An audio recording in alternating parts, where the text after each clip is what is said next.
2ನೇ ವಾರಕ್ಕೆ ಅನುಪಮ ಚಿತ್ರಮಂದಿರದಿಂದ ಜೇಮ್ಸ್ ಸಿನಿಮಾವನ್ನ ತೆಗೆದುಹಾಕಿ ಅಲ್ಲಿ RRR ಸಿನಿಮಾವನ್ನ ಇದೀಗ ಜೇಮ್ಸ್ ಸಿನಿಮಾ ಶತಕವನ್ನ ಬಾರಿಸಿದೆ. ಯಾವ ಚಿತ್ರಮಂದಿರದಲ್ಲೂ ಕೂಡ ಈ ಸಿನಿಮಾ ಶತಕವನ್ನ ಬಾರಿಸಿಲ್ಲ. ಅಪ್ಡೇಟ್ ವರ್ಷನ್ ನ ಜೇಮ್ಸ್ ಸಿನಿಮಾ ಮತ್ತೊಮ್ಮೆ ಮರುಬಿಡುಗಡೆಯಾಯಿತು. ಕೋಸ್ಟಲ್ ಕನ್ನಡ ವೀಕ್ಷಿಸಿರುವ ಎಲ್ಲ ಸ್ನೇಹಿತರಿಗೂ ನಮಸ್ಕಾರ. ಕೋಸ್ಟಲ್ ಕನ್ನಡದ ಮತ್ತೊಂದು ವಿಡಿಯೋಗೆ ಸ್ವಾಗತ. ಇವತ್ತಿನ ವಿಡಿಯೋದಲ್ಲಿ ನಾವು ನಿಮಗೆ ಜೇಮ್ಸ್ ಚಿತ್ರದ ಬಗ್ಗೆ ಒಂದಿಷ್ಟು ಮಾಹಿತಿಯನ್ನು ನೀಡ್ತಾ ಇದ್ದೀವಿ. ಮಾರ್ಚ್ 17, 2022ರಂದು ಪ್ರಪಂಚದಾದ್ಯಂತ ಏಕಕಾಲಕ್ಕೆ ತೆರೆ ಕಂಡಂತಹ ಜೇಮ್ಸ್ ಸಿನಿಮಾ ಇದೀಗ ಶತಕವನ್ನ ಬಾರಿಸಿದೆ. ಕನ್ನಡ, ತೆಲುಗು, ತಮಿಳು, ಮಲಯಾಳಂ, ಹಿಂದಿ ಹೀಗೆ ಒಟ್ಟು 5 ಭಾಷೆಗಳಲ್ಲಿ ಏಕಕಾಲಕ್ಕೆ ತೆರೆಕಂಡಂತಹ ಸಿನಿಮಾ ಬೆರಳೆಣಿಕೆಯ ದಿನಗಳಲ್ಲೇ 100 ಕೋಟಿ ಕ್ಲಬ್ ಸೇರಿತ್ತು. ಗಾಂಧಿನಗರದ 2 ಚಿತ್ರಮಂದಿರಗಳಲ್ಲಿ ಏಕಕಾಲಕ್ಕೆ ತೆರೆ ಕಂಡಿತ್ತು. ತ್ರಿವೇಣಿ ಮತ್ತು ಅನುಪಮದಲ್ಲಿ ಏಕಕಾಲಕ್ಕೆ ಹೌಸ್ಫುಲ್ ಪ್ರದರ್ಶನದೊಂದಿಗೆ ಭರ್ಜರಿಯಾಗಿ ಕಿಕ್ಕಿರಿದ ಜನಸಂದಣಿಯೊಂದಿಗೆ ಪ್ರದರ್ಶನಗೊಂಡಂತಹ ಜೇಮ್ಸ್ ಸಿನಿಮಾ ಹೊಸ ಇತಿಹಾಸವನ್ನೇ ನಿರ್ಮಿಸಿತ್ತು. ಗಾಂಧಿನಗರದ ತ್ರಿವೇಣಿಯಲ್ಲಿ 4 ಆಟ, ಪಕ್ಕದ ಅನುಪಮ ಚಿತ್ರಮಂದಿರದಲ್ಲಿ ದಿನ 5 ಆಟಗಳ ಭರ್ಜರಿ ಪ್ರದರ್ಶನವನ್ನ ಜೇಮ್ಸ್ ಸಿನಿಮಾ ಕಂಡಿತ್ತು. ಆದರೆ 2ನೇ ವಾರಕ್ಕೆ ಅನುಪಮ ಚಿತ್ರಮಂದಿರದಿಂದ ಜೇಮ್ಸ್ ಸಿನಿಮಾವನ್ನ ತೆಗೆದುಹಾಕಿ ಅಲ್ಲಿ RRR ಸಿನಿಮಾವನ್ನ ಪ್ರದರ್ಶನ ಮಾಡಲು ಮುಂದಾದರೂ ಈ ಸಂದರ್ಭದಲ್ಲಿ ಪ್ರವೀಣ್ ಶೆಟ್ಟಿ ಬಣದವರು RRR ಚಿತ್ರದ ಫ್ಲೆಕ್ಸ್ಗಳನ್ನು ಹರಿದು ಹಾಕಿ ಇದಕ್ಕೆ ತೀವ್ರವಾದಂತಹ ವಿರೋಧವನ್ನು ವ್ಯಕ್ತಪಡಿಸಿದ್ರು. ಆದರೂ ಕೂಡ ಮರುದಿನ ಈ ಚಿತ್ರಮಂದಿರದಲ್ಲಿ RRR ಸಿನಿಮಾ ಪ್ರದರ್ಶನ ಕಂಡಿತ್ತು. 2ನೇ ವಾರಕ್ಕೆ ಗಾಂಧಿನಗರದಲ್ಲಿ ಕೇವಲ ಒಂದೇ ಚಿತ್ರಮಂದಿರಗಳಿಗೆ ಜೇಮ್ಸ್ ಸಿನಿಮಾ ಮೀಸಲಾಗಿದ್ದು ಮಾತ್ರ ದುರದೃಷ್ಟಕರ.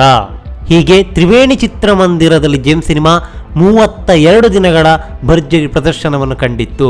ಇದಾದ ಬಳಿಕ ಈ ಚಿತ್ರಮಂದಿರದಲ್ಲಿ KGF ಸಿನಿಮಾವನ್ನ ಹಾಕಲಾಯಿತು. ಹೀಗಾಗಿ ಜೇಮ್ಸ್ ಸಿನಿಮಾವನ್ನ ಪಕ್ಕದ ಇದೇ ಅನುಪಮ ಚಿತ್ರಮಂದಿರಕ್ಕೆ ಶಿಫ್ಟ್ ಮಾಡಿದ್ರು.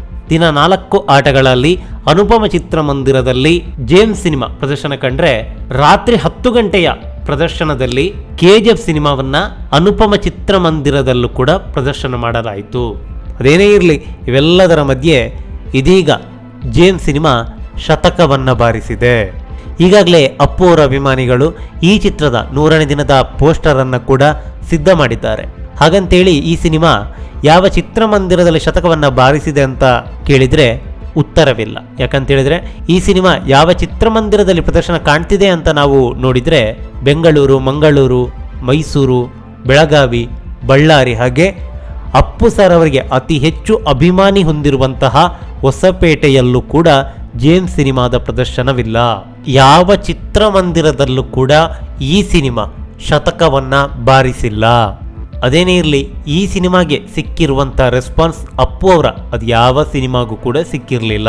ಯಾಕಂತೇಳಿದರೆ ಗಾಂಧಿನಗರದಲ್ಲಿ ಮೊಟ್ಟ ಮೊದಲ ಬಾರಿಗೆ ಅಪ್ಪು ಸರ್ ಅವರ ಒಂದು ಸಿನಿಮಾ 2 ಚಿತ್ರಮಂದಿರಗಳಲ್ಲಿ ಪ್ರದರ್ಶನ ಕಂಡಿದ್ದು ಇದೇ ಮೊದಲು, ಇದೇ ಕೊನೆ ಅಂತ ಹೇಳೋಕ್ಕಾಗಲ್ಲ. ಯಾಕಂತೇಳಿದರೆ ಇನ್ನೂ ಕೂಡ ಅಪ್ಪು ಸರ್ ಅವರ 2 ಸಿನಿಮಾಗಳು ತೆರೆ ಕಾಣೋದಕ್ಕೆ ಬಾಕಿ ಇದೆ.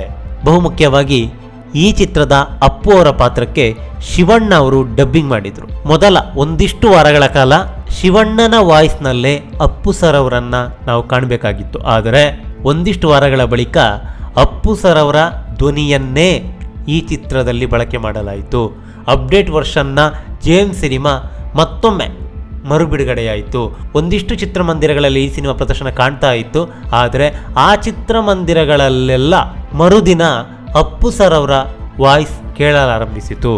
ವಿಶೇಷ ಅಂತ ಹೇಳಿದ್ರೆ ಈ ಸಿನಿಮಾ ತ್ರಿವೇಣಿ ಚಿತ್ರಮಂದಿರದಲ್ಲಿ ಪ್ರದರ್ಶನ ಕಾಣ್ತಿರ್ಬೇಕಾದ್ರೆ ಅಪ್ಪು ಸರ್ ಅವರ ವಾಯ್ಸ್ ಇರಲಿಲ್ಲ, ಬದಲಾಗಿ ಶಿವಣ್ಣನ ವಾಯ್ಸೇ ಈ ಸಿನಿಮಾದಲ್ಲಿ ಇತ್ತು. 33ನೇ ದಿನ ಈ ಸಿನಿಮಾವನ್ನ ಪಕ್ಕದ ಅನುಪಮ ಚಿತ್ರಮಂದಿರಕ್ಕೆ ಎತ್ತಂಗಡಿ ಮಾಡಿದ್ರು ನೋಡಿ. ಇದಾಗಿ ಒಂದಿಷ್ಟು ದಿನಗಳ ಬಳಿಕ ಜೇಮ್ಸ್ ಸಿನಿಮಾದಲ್ಲಿ ಅಪ್ಪು ಸರ್ ಅವರ ಧ್ವನಿಯನ್ನೇ ಅಳವಡಿಕೆ ಮಾಡಲಾಯಿತು. ಹೀಗಾಗಿ ಗಾಂಧಿನಗರದಲ್ಲಿ ಅಪ್ಪು ಸರ್ ಅವರ ಧ್ವನಿಯಲ್ಲೇ ಸಿನಿಮಾವನ್ನ ಪ್ರದರ್ಶನ ಮಾಡಿದಂತಹ ಚಿತ್ರಮಂದಿರ ಅಂತ ಹೇಳಿದ್ರೆ ಅದು ಅನುಪಮ ಚಿತ್ರಮಂದಿರ. ಅದೇನೇ ಇರಲಿ, ಇದೀಗ ಅಪ್ಪು ಸರ್ ಅವರು ನಮ್ಮ ಜೊತೆಗೆ ಬಾಹ್ಯವಾಗಿ ಇಲ್ಲದೇ ಇರ್ಬೋದು, ಆದರೆ ಆಂತರಿಕವಾಗಿ ಪ್ರತಿಯೊಬ್ಬ ಅಭಿಮಾನಿಯ ಮನಸ್ಸಿನಲ್ಲಿ ಇದ್ದೇ ಇರ್ತಾರೆ. ಇನ್ನು ಕೂಡ ಅಪ್ಪು ಸರ್ ಅವರ 2 ಸಿನಿಮಾಗಳು ಬಾಕಿ ಇದೆ. ಒಂದು ಲಕ್ಕಿ ಮ್ಯಾನ್, ಮತ್ತೊಂದು ಗಂಧದ ಗುಡಿ ಸಾಕ್ಷ್ಯಚಿತ್ರ. ಈ ಸಿನಿಮಾ ಅಲ್ಲ, ಡಾಕ್ಯುಮೆಂಟ್ರಿ. ಇದು ಕೂಡ ಚಿತ್ರಮಂದಿರದಲ್ಲೇ ತೆರೆ ಕಾಣಲಿದೆ. ಆದಷ್ಟು ಬೇಗ ಈ 2 ಸಿನಿಮಾಗಳು ಕೂಡ ತೆರೆ ಕಾಣಲಿ. ಕನ್ನಡ ಚಿತ್ರರಂಗ ಮಾತ್ರವಲ್ಲ, ಭಾರತೀಯ ಚಿತ್ರರಂಗದ ಎಲ್ಲ ದಾಖಲೆಗಳನ್ನ ಈ 2 ಸಿನಿಮಾಗಳು ಬ್ರೇಕ್ ಮಾಡಲಿ ಅನ್ನೋದೇ ನಮ್ಮ ಆಶಯ. ನಮಸ್ಕಾರ.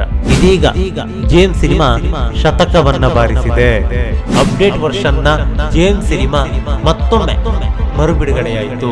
ಈ ಮಾಹಿತಿ ನಿಮ್ಗೆ ಇಷ್ಟವಾಗಿದ್ರೆ ಲೈಕ್ ಮಾಡಿ, ಶೇರ್ ಮಾಡಿ, ಹಾಗೆ ನಮ್ಮ ಕೋಸ್ಟಲ್ ಕನ್ನಡ ಯೂಟ್ಯೂಬ್ ಚಾನಲ್ಗೆ ಸಬ್ಸ್ಕ್ರೈಬ್ ಮಾಡಿ. ನಮ್ಮ ಹೆಚ್ಚಿನ ಅಪ್ಡೇಟ್ಸ್ಗಳಿಗಾಗಿ ಕೋಸ್ಟಲ್ ನೆಟ್ವರ್ಕ್ ಇನ್ಸ್ಟಾಗ್ರಾಮ್ ಪೇಜ್ ಹಾಗೆ ಫೇಸ್ಬುಕ್ ಪೇಜ್ಗೆ ವಿಸಿಟ್ ಮಾಡಿ. ಧನ್ಯವಾದಗಳು.